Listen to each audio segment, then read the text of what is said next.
Kembali bersama kami di Gocek bareng Bro Marco. Nih, Yes. Marco udah ada di sini. Nih Marco, kita kan kalau lihat mewahnya pagelaran Piala Dunia Antar Klub 2025 ini, ternyata itu ada beberapa kontroversi ya. Baik dari jumlah penonton atau antusiasme yang minim, kemudian juga ada pelatih yang merasa terganggu nih dengan cuaca ekstrim begitu ya. Panas dan juga Panasnya suhu luar ekstrim lah biasa. yang buat pemain-pemain Bayern Munchen kemarin sampai pemain cadangannya nunggunya di kamar ganti. Nah, biar supaya ada AC-nya. adem ya, benar. Tapi ternyata di bangku penonton ya ini sebagai kita melihat sebagai penonton begitu ya, ada momen-momen epik yang terjadi begitu, Marco. Betul sekali. Di tengah ketidakpedulian kalian dengan Piala Dunia Antar Klub. Siapa bilang yang nggak peduli? Peduli nggak sih? Peduli dong. Oke, di tengah hingar-bingar Piala Dunia Antar Klub yang katanya minim penonton, minim animo penonton, kita ada beberapa momen menarik yang memang tadi saya bilang ringan tapi membekas. Ada, ya ini pantas kita ngomongnya. Kita ngomong ringan-ringan aja dulu lah hari ini. Kita nggak usah ngomong yang serius-serius. Slide dulu. Boleh. Pengen lihat nih apa sih yang ringan tapi membekas buat Marco? Ini dia. Jadi gini. Kita centang dulu nih. Christian Grey. Siapakah dia? Ini sebenarnya bukan siapa-siapa ya, bukan pemain top, bukan juga pemain bintang.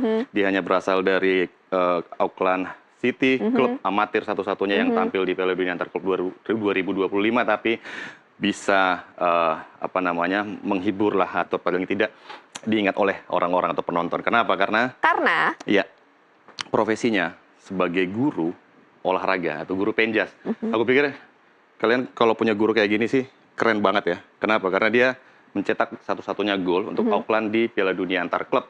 Dan nggak ada yang menyangka begitu ya. Nggak ada yang nyangka. Dan yang dijebol bukan main-main. Yang dijebol Boca Juniors, tim yang pernah melahirkan Maradona, Carlos Tevez, dan saat ini ada Edison Cavani di sana. Dijebol 1-0 oleh Christian Grey. Dan itu menjadi gol penyeimbang saat pertandingan melawan Boca Juniors, karena sebelumnya mereka tertinggal 0-1 lewat gol bunuh diri kipernya.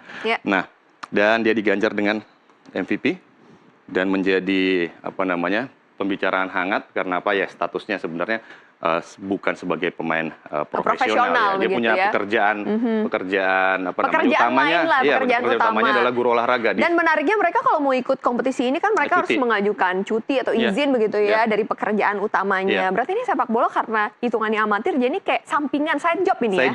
Side job. Ini side jobnya apa? Side job yang mendunia. Itu dia. Tapi bentar ya, saya mau main dulu di Piala Dunia gitu. Betul sekali. Jadi dia ini kalau pengakuannya kemarin, dia sebenarnya berasal dari desa kecil lah di Selandia Baru. Dia wawancara dengan ESPN. Ya kita tahu Selandia Baru juga udah kecil ya. Nah terus dia berasal dari desa kecil, nggak tahu ya SMA, guru SMA negeri apa di sana kita nggak tahu. Tapi yang pasti, ya siapa sih yang nggak pengen punya guru olahraga sekeren ini? Ya? Aduh, kalau punya guru olahraga kayak gini rajin-rajin masuk. Betul, yang nggak siapa tahu bisa diajarin gitu tekniknya. Iya, yang nggak cuma bisa menyuruh Tiger Sprong ya, yang lompat ke harimau. Nah ini bisa loh main bola dan bisa cetak gol di ajang sekelas Piala Dunia Antar Klub. Jadi top lah. Dan kayaknya orang-orang sekarang langsung nyari nih nama desa India, langsung dicari di map nih kayaknya. Mana jadi nih desanya? Pokoknya jangan sampai bolos lah kalau lagi madol ya. Zaman dulu ya. Jangan sampai madol kalau lagi pada pelajarannya Christian Grey. Sayang gitu karena dia udah punya penghargaan di kelas dunia. Dan tapi kalau kita lihat sebenarnya Auckland City ini sebenarnya memang klub kecil ya. Memang di sana itu mereka itu adalah satu-satunya klub amatir yang dimana pemain-pemainnya itu nggak melulu jadi pemain bola gitu loh, bukan pekerjaan utama sebagai pemain bola. Profesinya ada pekerja kantoran, ada yang penjaga atau kepala gudang seperti kipernya kemarin Karner Trey. Kita pernah bahas juga ya. Dia itu penjaga gudang farmasi hewan dan juga ada juga kemarin ada yang jual minuman soda. Iya, minuman berenergi. Mario Mitchell siapa gitu namanya. Dia penjual minuman soda dan juga mereka harus cuti. Dan sebagian bahkan cuti tanpa tanggungan untuk bisa tampil di Piala Dunia Antar Klub ini. Untuk membawa nama klubnya tentunya. Dan mereka perjalanannya cukup sulit sebenarnya. Mereka kalah 10-0 lawan Bayern Munchen, terus kalah 6-0 juga lawan Benfica. Jadi cuman mereka yang pasti mereka bermain lepas. Mereka nating tulus ya sebenarnya ya. Jadi pelajaran penting dari sini sebenarnya, walaupun memang timnya nggak terlalu kuat nih, yang penting tekadnya kuat, apapun mungkin bisa terjadi. Buktinya dia Christian Grey akhirnya bisa mencetak gol dan memulangkan Boca Juniors. Iya, dan setelah memulangkan Boca Juniors, dia kembali lagi. Iya, dia pulang lagi, dia juga pulang sebenarnya. Dia juga pulang ya. Dan akan kembali ke siswa-siswanya di sekolahnya. Pasti akan dibuka dengan tangan terbuka. Betul, ya mungkin oleh akan disambut dengan tepuk tangan dan kebanggaan dari siswa-siswanya tentunya. Yes, itu dia Christian Grey. Yes. Ringan tapi membekas buat seorang Bro Marco adalah jadi apa seorang tadi guru pesannya? penjas nih rupanya ya. Apa pesannya tadi? Side job nggak selamanya buruk ya. Jadi kalau dilakukan. Bagus, side job ya? itu bagus. Oh iya ya, nggak selamanya. Pelajarannya adalah tidak ada tantangan yang tidak bisa diatasi. Oh asik. Oke, baik. Kita akan ke slide berikutnya, Mai. Nah, makasih. ini mungkin kita akan belajar kesetiaan dari Urawa Reds. Kenapa kita belajar kesetiaan dari Urawa Reds? Karena kita tahu Urawa Reds tidak dalam performa terbaiknya di Piala Dunia antar klub. Mereka hanya menang sekali lawan River Plate. Sebelum akhirnya mereka kemudian kalah dengan skor 1-2 melawan Inter Milan. Lalu kalah terakhir pertandingan melawan Monterrey dengan skor telak 0-4. Iya, 0-4. Meskipun mereka nggak pernah menang gitu, tapi yang paling menarik itu adalah para fans mereka tuh tetap mendukung. Jadi di belakang gawang Urawa Reds ini bahkan ada tulisannya The Pride of Urawa. Ya, jadi mereka ini memang tidak dalam performa terbaiknya karena memang Urawa Reds belakangan ini sebenarnya tidak terlalu baik di Liga J-League juga mereka hanya menempati posisi 13. Mereka lolos setelah menjadi juara Liga Champions Asia 2022-2023. Nah, dengan kekuatan yang ada mereka akhirnya lolos dan bermain di Piala Dunia antar klub.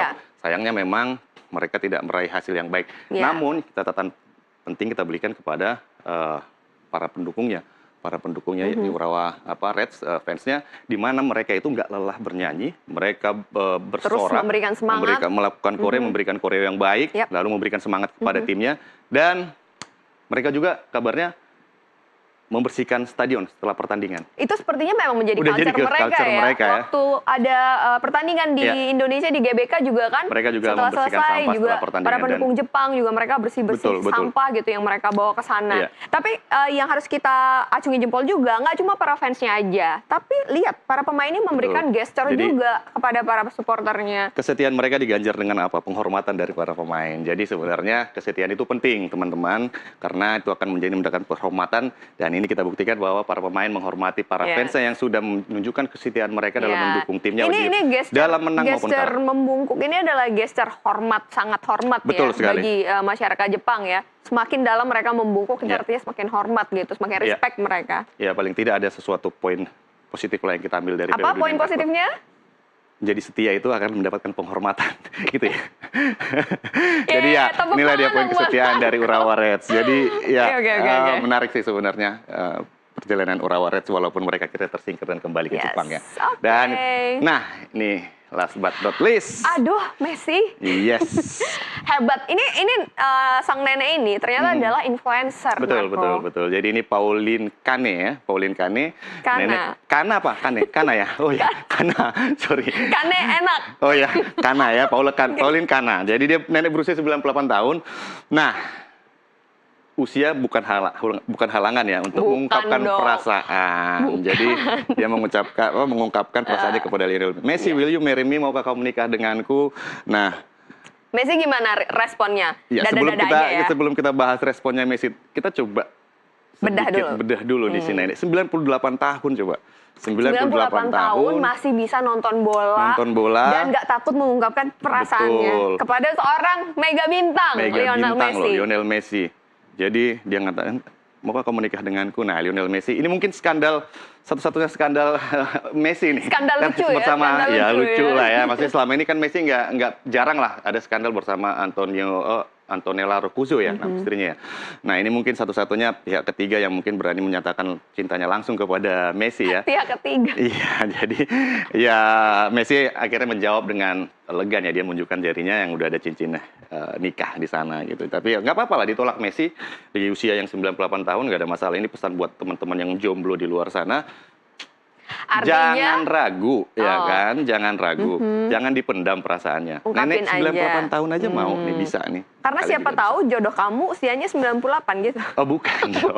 Maksudnya, ya bisa aja sih ketemunya di 96 dan 98. Tapi intinya adalah kalau punya perasaan ungkapin aja ya. Nenek ini aja berani ngungkapin kepada Messi. Mantap.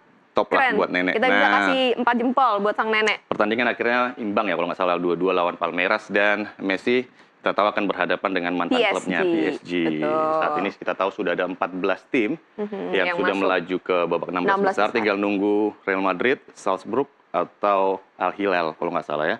Jadi masih ada 2 tim lagi yang akan ditunggu di 16 besar. Betul. Jadi ya itu tadi dia mungkin momen-momen menarik ringan yang membekas dari Piala Dunia antar klub 2025. Mai, atau mungkin punya versi lain? Ya sorry. Mungkin punya versi lain yang Versi membekas. ini. Yang membekas mungkin Oh, nggak ada. yang membekas kalau di Piala Dunia. Aduh, saya pengen banget sih jujur nonton Iya. ke sana biar bisa membuat momen-momen membekas gitu di sana. Iya, oke. Tapi kayaknya kalau so far menurut saya ini yang paling Yang apa paling ya? epic ya? Yang paling epic gitu. si nenek Karena ya. dilamar, Messi dilamar. Kalau seandainya Messi bilang iya gimana? Kalau bilang iya Mungkin bagi even cuman bercanda gitu bercanda ya. Ini mungkin jadi skandal terbesar yang pernah ada di sepak Sepanjang bola. sejarah sepak Sepanjang bola. sejarah. Itu dia tadi. Oke lah, kita mungkin besok kita mungkin akan membahas tentang Iya. pertandingannya karena sudah mulai masuk dengan babak Iya. 16 besar, Mai. 16 besar tentunya para bintang sudah mulai tersaring nih ya. Betul. Kita sudah mulai ngelihat tim-tim yang tentunya punya nama, kemudian punya fanbase yang banyak Iya. juga. Jadi bisa jadi nanti bisa dikatakan bahwa ketidakantusiasan masyarakat ini juga mungkin bisa jadi karena belum tersaring sampai Betul. 16 besar. Setelah 16 besar dengan tim-tim Iya, besar bisa karena jadi. kemarin memang gapnya cukup jauh Nah, ya antara itu tim-tim dia. besar dengan tim-tim yang memang ya boleh dikatakan tim kecil lah ya. Iya. Mungkin ada apa PSG yang ketemu dengan dari tim-tim konfederasi kecil. yang berbeda Dari gitu konfederasi ya. yang berbeda, betul sekali. Nanti ini kan akan bertemu dengan antara tim-tim yang memang kalau boleh dikatakan udah hampir setara lah ya. Walaupun kalau boleh dikatakan ini panggungnya tim-tim Brazil ya. Ada 4 kalau nggak salah tim dari Brazil yang berhasil lolos di babak 16 besar. Jadi ya kita tunggulah di babak 16 besar nanti seperti apa pertandingannya. Yes, itu dia. Kita nantikan bersama pokoknya ya pemirsa ya. Nanti Bro Marco di minggu-minggu depan begitu ya. Iya. Oh katanya mau cuti minggu depan enggak ya? Oh enggak dong, kita selalu ada pokoknya buat pemirsa, tenang aja. Oke, minggu depan mungkin akan